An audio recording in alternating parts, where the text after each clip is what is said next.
வணக்கம் ஃப்ரெண்ட்ஸ். சிறுகடிக்கு ஆசை சீரியலில் இன்னும் எபிசோடில் என்ன நடக்குதுன்னு பார்க்கலாம் வாங்க. மீனா கிறிஷோட பாட்டியை பார்த்துட்டு வீட்டில் வந்து சொல்கிறாங்க, சரி சரி அந்த அம்மா வேற என்ன சொன்னாங்க சொல்லுன்னு முத்து கேட்குறாரு. அவங்க எதுவுமே புரியுற மாதிரியே பேசலைங்க. ஏதோ கிறிஷ் அவன் அம்மா கூட இருக்கணும்னு விட்டுட்டு போனாங்களாம். இப்போ அவன் அவங்க அம்மா கூட தான் இருக்கானா. எனக்கு நீங்க நிறைய பண்ணியிருக்கீங்க, உங்ககிட்ட நான் நிறைய மறைச்சிட்டேன்னு சொல்லி என்கிட்ட அழறாங்க அப்படின்னு மீனா சொல்லிட்டு இருக்க. இந்த அம்மா சும்மாவே இருக்க மாட்டாங்களாட்ருக்கு அப்படின்னு எரிச்சலா நினைச்சிட்டு இருக்காங்க ரோஹிணி. விஜயாவோ ஐயோ இந்த குட்டி பைய பிரச்சனை பெருசா சொல்லிட்டு அடிக்குதே, அவனாலையும் அவன் பாட்டியாலையும் ஒரே பிரச்சனை தானே நினைச்சிட்டு உட்கார்ந்துருக்காங்க. என்ன எல்லாமே ஒரே மிஸ்ட்ரியா இருக்கேங்கிற மாதிரி ரவியும் ஸ்ருதியும் ஒருத்தங்களும் ஒருத்த பாத்துக்க என்ன மறைச்சாங்களான்னு கேக்குறாரு முத்து. அதாங்க எனக்கும் தெரியல, நான் கேட்டதுக்கு அவங்க வேற என்னென்னமோ சொல்லிட்டு வேகமாக அங்கேருந்து கிளம்பி போயிட்டாங்க. ஆனால் அவங்க பேசுனதுலேருந்து எனக்கு ஒன்று மட்டும் புரியுதுங்கிறாங்க மீனா. என்னது அப்படின்னு முத்து கேட்க அதை விட ஆர்வமா ரோஹிணி பார்த்துக்கிட்டு இருக்காங்க. எல்லாரும் என்னவா இருக்கும்னு மீனாவை பார்க்க அவங்க நம்ம கிட்ட பொய் சொல்லி இருக்காங்க. அவங்களா சொன்னாங்களா இல்லை யாராவது சொல்ல வச்சாங்களான்னு தான் எனக்கு புரியல அப்படின்னு மீனா சொல்ல, அவங்க ரொம்ப நல்லவங்களா தாம்மா தெரிஞ்சாங்க அப்படின்னு அண்ணாமலை சொல்ல விஜயாவுக்கு உடனே கோவம் வந்துடுது. ஆமா உங்களுக்கு என்ன தவிர எல்லாருமே நல்லவங்க தானே நக்கல் அடிக்கிறாங்க. மீனா இப்ப கிறிஷ் அவங்க கூட தான் இருக்கானான்னு ஸ்ருதி கேக்குறாங்க. அவன் அம்மா கூட இருக்கதா சொன்னாங்க, வேற எதுவுமே என்கிட்ட சொல்லல. நான் பாவம் பண்ணிட்டேன்னு சொல்லி அழுதுகிட்டே இருந்தாங்க. எனக்கு ஒண்ணுமே புரியலங்கிறாங்க மீனா. கிறிஷோட அம்மா யாரு என்னன்னு சொன்னாங்களா, இப்ப எங்க இருக்காங்களா, நாம போய் பார்த்து பேசிட்டு வருவோங்கிறாரு முத்து. ரோஹிணி அப்படியே மூச்சை பிடிச்சிட்டு பயந்து போய் பார்த்துட்டு இருக்க. இல்லைங்கன்னு மீனா சொல்ல, அப்பதான் அவங்க ஹோல்ட் பண்ண பிரீத் வெளியே வருது. ஒன்று மட்டும் எனக்கு புரியுதுங்க, அவங்க பொண்ணு வெளிநாட்டில் இருக்காங்கன்னு சொன்னது எல்லாம் பொய் தான். அவங்க இங்கே தான் எங்கேயோ இருக்காங்க அப்படின்னு மீனா சொல்லிட்டு இருக்க. ஐயோ இந்த ஜென்மங்க இதை விட்டு தொலையாது போல இருக்கே அப்படின்னு ரோஹிணி எரிச்சலா பார்த்துட்டு இருக்காங்க. எப்படி என்ன சொல்றீங்கன்னு ரவி கேட்க, அந்த அம்மா சொல்ற மாதிரி கிறிஷோட அம்மா வெளிநாட்டில் இருந்திருந்தா அவங்க கிறிஷோ தனியா நம்ம கிட்ட விட்டுட்டு போயிருக்க மாட்டாங்க. அவங்க பொண்ணு இந்த ஊர்ல இருக்கிறதுனால தான் அந்த பொண்ணு வந்து பார்த்துக்கிட்டோன்னு அந்த குழந்தைய விட்டுட்டு போயிருக்காங்க அப்படின்னு மீனா சொல்ல, எல்லாரும் யோசனையா பார்த்தாலும் ரோஹிணிக்கு இந்த டாபிக் பேசுறது அடியோட பிடிக்கல.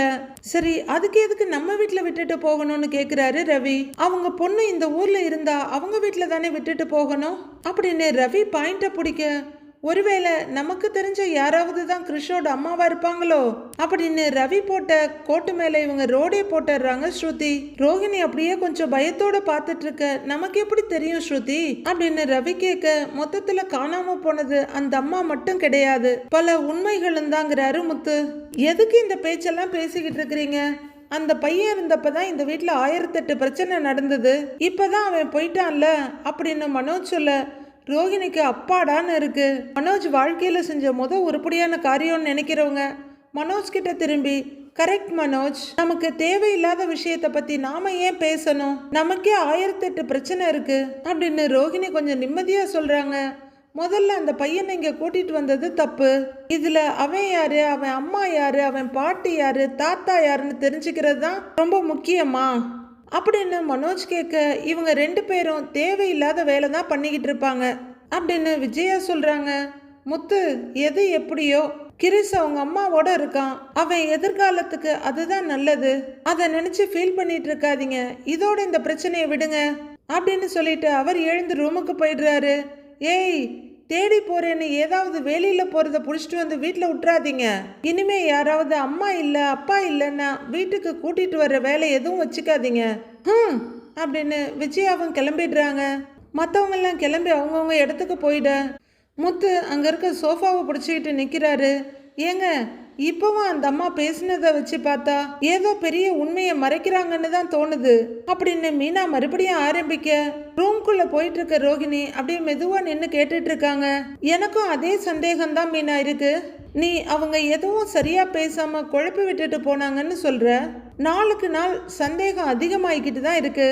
ஆனா ஒண்ணு மீனா, உண்மையை மறைக்கிறது பலூன்ல காத்து அடிச்சுக்கிட்டே இருக்கிற மாதிரி தான், ஒரு கட்டத்துக்கு மேல அது வெடிச்சிடும். இந்த விஷயத்துல அவங்க மறைக்கிற உண்மையும் ஒரு நாள் வெடிச்சுக்கிட்டு வெளியில வரும் பாரு அப்படின்னு முத்து சொல்லிட்டு இருக்க, மறைஞ்ச நின்று ஒட்டு கேட்டுட்டு இருக்க ரோஹிணி, அப்படி நடக்க நான் ஒரு நாளும் விட மாட்டேன், அதுக்கு என்ன பண்ணணும்னு எனக்கு தெரியும்னு யோசிச்சுட்டு நிக்கிறாங்க. அது எப்படி சொல்றீங்கன்னு மீனா கேட்க, இத்தனை நாளா நாம அவங்கள தேடி நமக்கு கிடைக்கல. இன்னைக்கு அந்த அம்மா தானா உன் கண்ணுல வந்து மாட்டி இருக்காங்க. திரும்பவும் அந்த அம்மா நம்ம கண்ணுல மாட்டுவாங்க.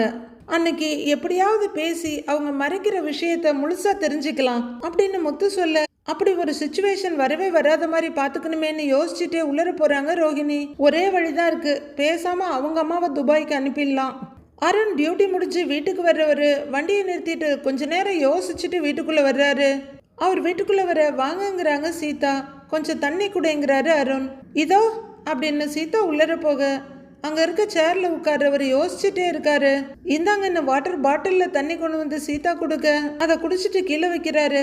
பக்கத்துல உட்கார்ற சீதா, ஏன் என்னங்க ஒரு மாதிரியா இருக்கீங்கன்னு கேக்குறாங்க. இன்னைக்கு ஏன்டா வேலைக்கு போனோன்னு ஆயிடுச்சுங்கிறாரு அருண். ஏன் எதுவும் பிரச்சனையான்னு சீதா கேட்க, அதெல்லாம் ஒன்றும் இல்லை விடுங்கிறாரு அருண். ஏன் தப்பு தான், ஒன்று இன்னைக்கு லீவு போட்டிருக்கணும், இல்லை வேற ஏரியாவுக்கு டியூட்டி கேட்டு போயிருக்கணும் அப்படின்னு அவர் கொஞ்சம் வருத்தமாக சொல்ல, அவர் கை மேலே கையை வச்சு, ஏங்க அப்படி என்னங்க ஆச்சுன்னு கேட்குறாங்க சீதா. வேணா சீதா, அதை தெரிஞ்சுக்கிட்டா உனக்கு சங்கடமா இருக்கும். இதெல்லாம் என் வேலையில இருக்க விஷயங்கள் தானே. வேலை டென்ஷனை வீட்டுக்கு கொண்டு வரக்கூடாது. செருப்பை கழட்டி வெளியே விடுற மாதிரி இதையும் வெளியில விட்டுட்டு வரணும்னு சொல்லுவாங்க.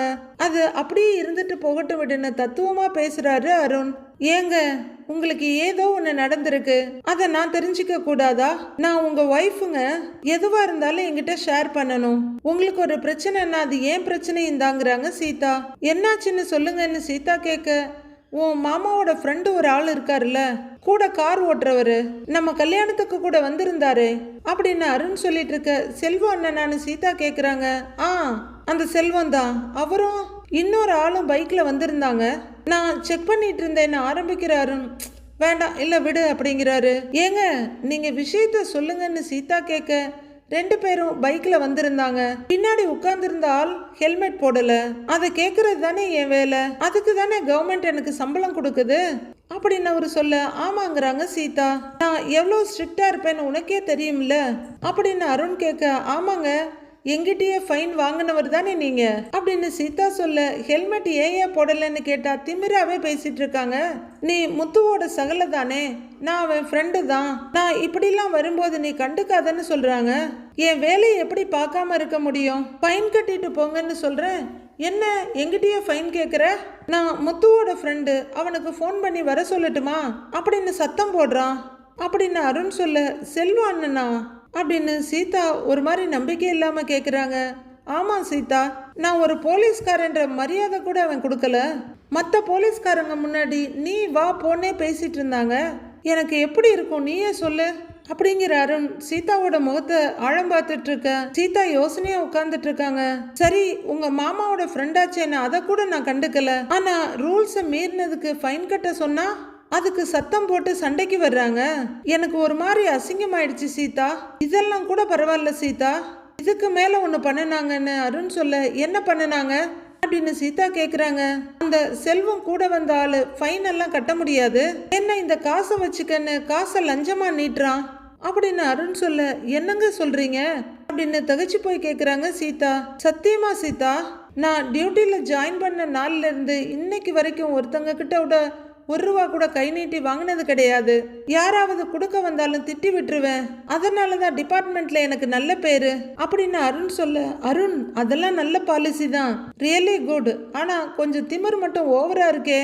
உங்க வேலையில நீங்க கரெக்டா இருப்பீங்கன்னு எனக்கு தெரியுங்க அப்படின்னு சீதா சொல்ல, அவங்க ரெண்டு பேரும் பணத்தை நீட்டி என்ன அசிங்கப்படுத்திட்டாங்க, இதை வாங்கிக்கிட்டு விடு இல்லைன்னா முத்துவை கூப்பிட்டுருவேன்னு சொன்னாங்க.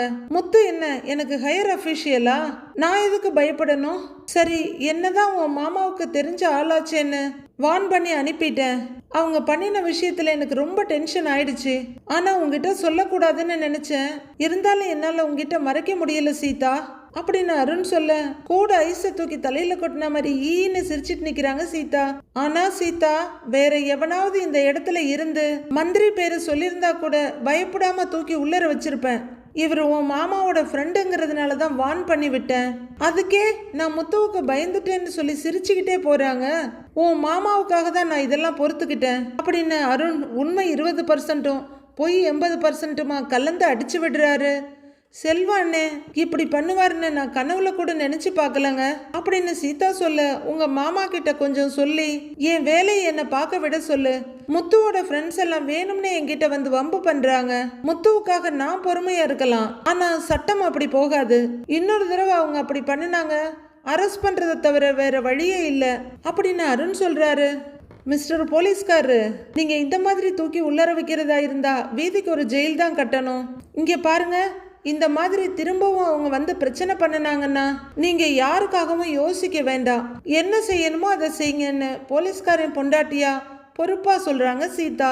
அது வரையில கடுகடுன்னு இருந்த அருணோட முகம் லைட்டா சிரிப்புக்கு மாறி, இல்ல சீதா, எனக்கும் நான் உங்களை உள்ளர வைக்கணும்னு ஆசையே இல்லை, என்ன இருந்தாலும் உங்க மாமாவோட ஃப்ரெண்ட்ஸு அப்படின்னு அருண் சொல்ல, கடமை தவறாத காவலரின் மனைவி யாரா வேணா இருக்கட்டுங்க, நீங்க எதுவும் தப்பு பண்ணலையே, உங்க வேலையை தானே நீங்க செய்றீங்க, உங்க யூனிஃபார்முக்குன்னு ஒரு டிக்னிட்டி இருக்கு, அதை யாருக்காகவும் நீங்க விட்டு கொடுக்க வேண்டாம் அப்படின்னு சீதா சொல்ல, முத்து மேல நான் எதுவும் தப்பே சொல்லல சீதா, நீ தான் அவரை பத்தி சொல்லி இருக்கியே, எங்களுக்குள்ள மிஸ் அண்டர்ஸ்டாண்டிங் ஆயிடுச்சு, அது வேற, அவர் நல்ல டைப்பு தான், ஆனா அவரோட ஃப்ரெண்ட்ஸ் அப்படி இல்லையே, அவரோட பேரை எல்லா இடத்துலயும் மிஸ்யூஸ் பண்ண பாக்குறாங்க, எனக்கும் கெட்ட பேரு முத்துவுக்கும் கெட்ட பேர் வரும், அதனாலதான் சொல்றேன் அப்படின்னு அவரு பயங்கர பில்டப் கொடுக்க எனக்கு நல்லா புரியுதுங்க.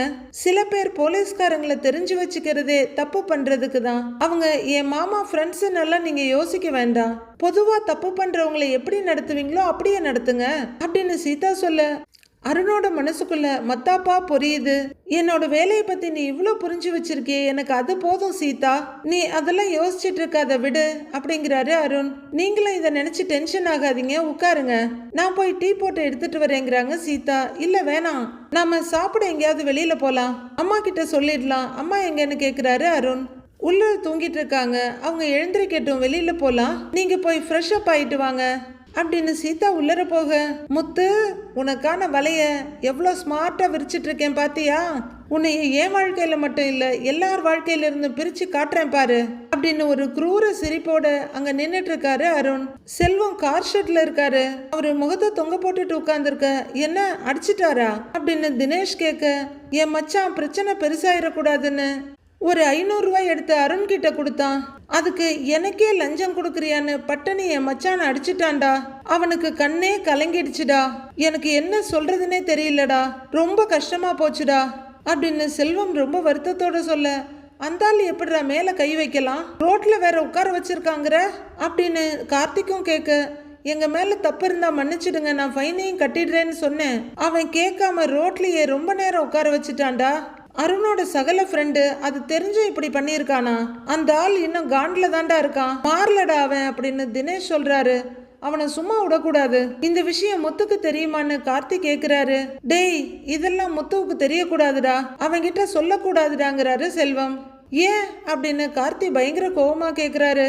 டேய், ஏற்கனவே அவங்களுக்குள்ள ஆகாதுடா, முன்னாடி மாதிரி இருந்தா கூட பரவாயில்ல, ஆனா இப்ப அவன் முத்துவோட சகலை ஆயிட்டான்டா, இப்ப சொன்னா குடும்பத்துல பிரச்சனை ஆயிடும், இதை இப்படியே விட்டுடலாம், எனக்கு மனசுக்கு ஒரு மாதிரி இருந்துச்சு, அதுதான் உங்ககிட்ட சொன்னேன் அப்படின்னு செல்வம் சொல்லிட்டு இருக்கப்ப கார் ஹாரன் கேக்குது. திரும்பி பாக்குறாங்க முத்துவோட வண்டி. உடனே செல்வம் அவசரமா, டேய் முத்துவோட வண்டி வந்துருச்சு, இந்த விஷயத்தை எதுவும் அவங்கிட்ட சொல்லிடாத ஓகேவா அப்படின்னு சொல்லிக்கிட்டே கார்ல இருந்து இறங்கி கொஞ்சம் தள்ளி போய் நிக்கிறாரு செல்வம். டேய், என்னடா செல்வம் நீ இங்கே இருக்கிற, உன் மச்சான் கூட சேர்ந்து ஜாலியா குடும்ப பாட்டு பாடிக்கிட்டு இருப்பேன்னு நினைச்சேன் அப்படின்னு முத்து சொல்ல, அதெல்லாம் ஒன்றும் இல்லடா சும்மாதான் அப்படிங்கிற செல்வம் அங்கிருந்து போக, முத்து டக்குன்னு செல்வத்தோட கையை பிடிச்சி, ஏய் என்னடா பேசிட்டே இருக்கேன் நீ பாட்டுக்கு போயிட்டே இருக்கேங்கிறாரு. டீ குடிச்சிட்டு வரலாமேன்னு தான் அப்படின்னு செல்வம் சொல்ல, அதே எப்படிடா தனியா போற நீ, நான் செட்ல இல்லாதப்ப கூட வாடா டீ குடிக்க போலான்னு கூப்பிட்டு சொல்லுவேன், நீ இப்ப என்னை பார்த்துட்டு வரியான்னு கூட கேட்காம போயிட்டு இருக்கிற அப்படின்னு முத்து கேட்க, செல்வத்துக்கிட்ட எந்த பதிலும் இல்லை. செல்வம் சார், வேற யாரும் சொல்ல வேண்டாம், உங்க முகமே எல்லாத்தையும் சொல்லிடும்னு தோணுது நமக்கு. என்னடா ஒரு மாதிரியா இருக்கிற, வீட்டுல ஏதாவது பிரச்சனையா, திரும்ப பொண்டாட்டி கூட ஏதாவது சண்டை போட்டியா அப்படின்னு முத்து கேட்க, சேச்சே அதெல்லாம் ஒண்ணும் இல்லடா, ஒரே தலைவலியா இருந்துச்சுடா, அதான் டீ குடிச்சிட்டு வரலாமேன்னு அப்படின்னு செல்வம் நடக்க ஆரம்பிக்க முத்துவும் பின்னாடியே போறாரு. செல்வம் எதையாவது என்கிட்ட மறைக்கிறியா நீன்னு கேக்குறாரு முத்து. டேய் நான் என்னடா மறைக்க போறேன்னு செல்வம் கேட்க, டேய் என்கிட்ட எதையாவது மறைச்சேன்னாதான் நீ முகத்தை பார்க்காம பேசிக்கிட்டு இருப்ப அப்படின்னு முத்து கேட்க, அதெல்லாம் ஒண்ணும் இல்லடாங்கிறாரு செல்வம். டேய் கார்த்தி என்னாச்சுடா அவனுக்கு? போகும்போது நல்ல சந்தோஷமா தானேடா போனா, இப்ப என்னடா முகத்தை தொங்க போட்டுட்டு நிக்கிறான் அப்படின்னு முத்து கேட்க, இல்ல வந்துன்னு கார்த்தி ஏதோ சொல்ல வர. டேய் வேணாம் விடுறாங்கிறவரு முத்து நிஜமாவே ஒன்றும் இல்லடாங்கிறாரு. நான் டீ சாப்பிட்டுட்டு அப்படியே வீட்டுக்கு போலான்னு பார்த்தேன், நான் வரேன்டா அப்படின்னு செல்வம் அங்கேருந்து கிளம்பிடுறாரு. டேய் நீ சொல்லுடா என்னன்னு அப்படின்னு கார்த்தியோட கையை முத்து பிடிக்க, அது அவன் மச்சானோட பைக்ல அப்படின்னு கார்த்தி சொல்லிட்டு இருக்கும்போது போயிட்டு இருந்த செல்வம் திரும்பி, டேய் கார்த்தி நீ சும்மா இருக்க மாட்டியாடா, அவன் ஏதோ உளர்றான்டா முத்து, நான் நல்லா தான் இருக்கேங்கிறாரு செல்வம். டேய் நீ சொல்லல, நீ வாய் மூடிட்டு சும்மா நில்லு, நீ சொல்லு கார்த்தி அப்படின்னு முத்து கேட்க, செல்வம் சொன்னதை கார்த்தி சொல்லிக்கிட்டு இருக்காரு. செல்வமும் அவரோட மச்சானும் ரோட்ல போக, அருண் உங்களை தடுத்து நிறுத்தினது எதுக்கு அருண் எங்களை இறங்க சொல்றேன்னு செல்வம் கேட்டது. பின்னாடி இருக்கிறவன் ஹெல்மெட் போடல அதுதாங்கிறாரு அருணும். அதுக்கடுத்து செல்வத்தோட மச்சான் இதை புடிங்க சார்னு பணத்தை கொண்டு போய் கொடுக்க, அருண் அவரை பலார்னு அரைஞ்சது அப்படின்னு எல்லாத்தையும் சொல்லி முடிச்சிடுறாரு கார்த்திக்.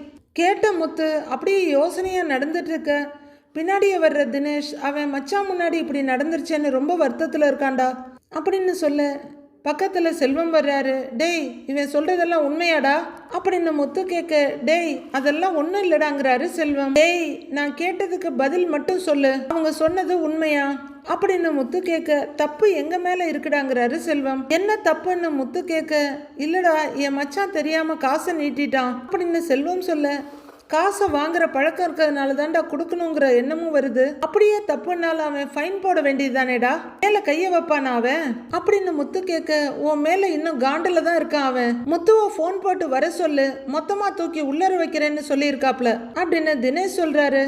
உன் மேல இருக்க கோவத்தை இவன் மேல காமிச்சிருக்காப்ல அப்படின்னு கார்த்தியும் சொல்றாரு. ஏதோ பொண்ணை கொடுத்துட்டோமேன்னு அடங்கி போனா தலைக்கு மேல ஏறி உட்கார்றான்டா, என்னை பார்க்கணும்னு ஆசைப்பட்டான்ல போய் பாத்துறேன்னு முத்து வேகமா கிளம்ப, டேய் முத்து சொன்னா கேளுடா, அவன் குணம் அதுதான்டா, நான் கொஞ்சம் பார்த்து இருந்திருக்கணும், நீ இப்படி பிரச்சனை பண்ணணுங்கிறதுக்காக தான் உன்னை கோவப்படுத்த பாக்குறான் அவன் அப்படின்னு செல்வம் சொல்ல, அதுக்காக அவன் என்ன வேணாலும் பண்ணுவா, பார்த்துக்கிட்டு கை கட்டி நிக்கணுமா நானுன்னு கேக்குறாரு முத்து. டேய் அவனுக்காக இல்லடா, சீதாவுக்காக நீ கொஞ்சம் யோசி, குடும்பத்துல சண்டை ஆயிரும்டா, அதனாலதான் சொன்னேன். டேய் அவன் வலை விரிக்கிறான், நீ தேவையில்லாம போய் மாட்டிக்காதங்கிறாரு செல்வம். நீ என் கூட வரப்போறியா இல்லையா அப்படின்னு முத்து கேட்க, டேய் சொன்னா கேளுடா, பிரச்சனை வேணாம்டா வேணாம்டா முத்துங்கிறாரு செல்வம். துஷ்டனை கண்டா தூர விலகும்பாங்க, இவன் துஷ்டன் மட்டும் இல்ல துரோகியும் கூட தான் அந்த அருண். ஒதுங்கி போகாம முத்து இதை எப்படி டீல் பண்ணுமோ நான் பண்ணிக்கிறேன்னு போறாரு. டேய் முத்து வேணாண்டா, டேய் சொல்றத கேளுடா, வேணாண்டா முத்து இதோட விட்டுறலாம், டேய் டேய் அப்படின்னு கூப்பிட முத்து காதலியே வாங்கிக்காம வந்து கார் எடுக்கிறாரு.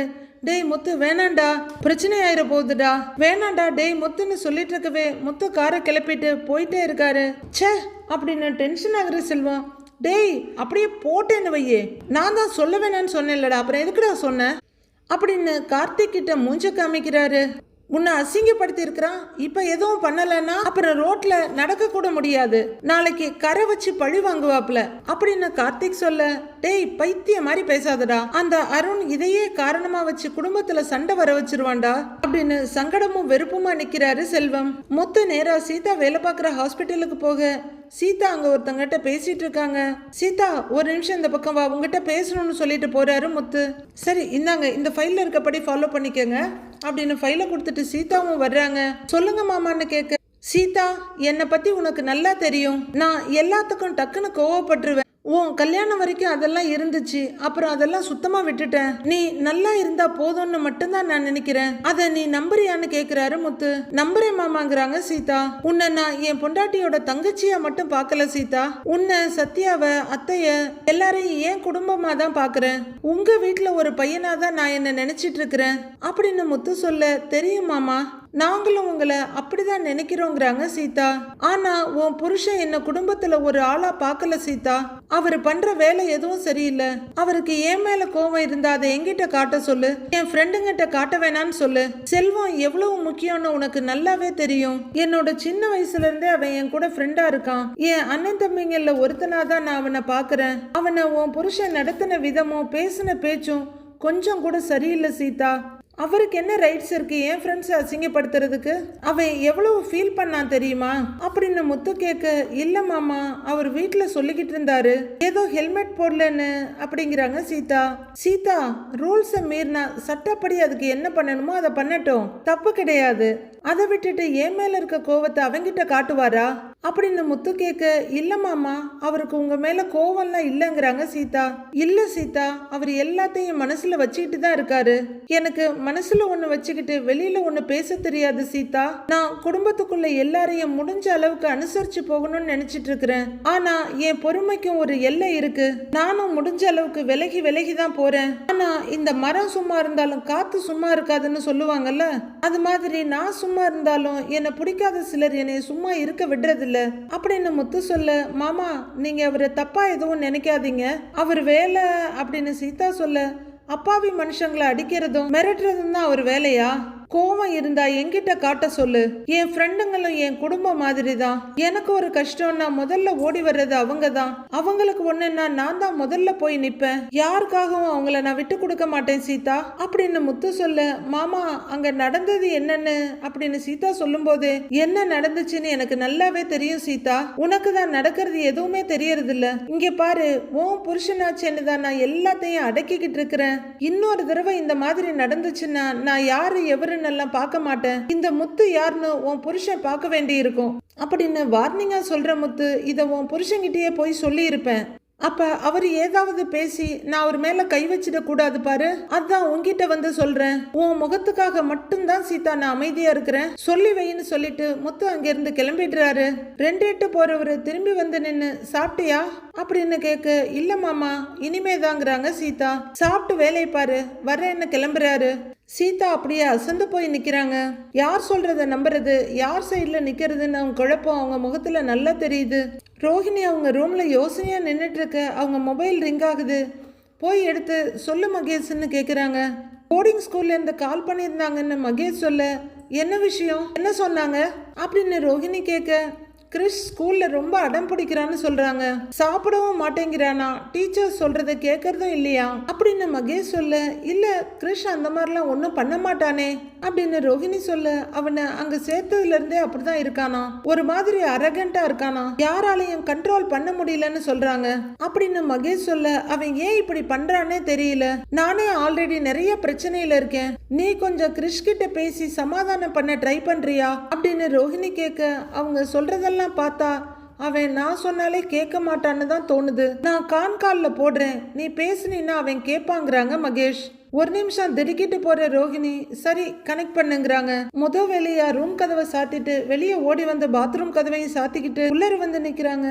கிறிஷ் லைன்ல இருக்கான் ரோஹிணி அப்படின்னு மகேஷ் சொல்ல, கிறிஷ் அப்படிங்கிறாங்க ரோஹிணி. அம்மா அப்படின்னு கிறிஷ் கூப்பிட, டேய் என்னடா பண்ணிக்கிட்டு இருக்கிற, ஏன் யார் சொல்றதையும் கேட்க மாட்டேங்கிறியா அப்படின்னு ரோஹிணி கேட்க, அம்மா எனக்கு இங்க இருக்க பிடிக்கலம்மா, என்னை ஏம்மா இங்க விட்டுட்டு போன அப்படின்னு ரொம்பவும் அழுகையும் ஏக்கமமா கேக்குறாரு கிறிஷ். அழாத கிறிஷ், நான் சொல்றத கேளு, அம்மா வந்து அடிக்கடி உன்னை பாக்குறேன் அப்படின்னு ரோஹிணி சொல்ல, நான் வீட்டுக்கே வந்துடுறேம்மா அப்படின்னு கிறிஷ் கேட்க, அது முடியாது கிறிஷ், உனக்கே தெரியும்ல அங்க நீ அடம் பிடிக்காம இருங்கிறாங்க ரோஹிணி. இந்த வீக்கெண்ட் வந்து நான் உன்னை பாக்குறேன்னு சொல்ல, அதெல்லாம் வேண்டாம், எனக்கு இங்க இருக்க பிடிக்கல, நீ வந்து என்னை கூட்டிட்டு போ அப்படின்னு கிறிஷ் சொல்ல, சொல்றதை கேளு கிறிஷ், நீ அழாம இரு, நீ அடிக்கடி கேப்பியே ஒரு ரிமோட் கார், அதை நான் வாங்கி தரேங்கிறாங்க ரோஹிணி. எனக்கு அதெல்லாம் வேணாம், எனக்கு உன் கூட தான் இருக்கணும், நான் இங்க இருக்க மாட்டேன், நீ இப்பவே வாங்குறாரு கிறிஷ், நான் சொல்றத கேளு கிறிஷ்னு ரோஹிணி சொல்லிட்டு இருக்க, முடியாது முடியாது முடியாது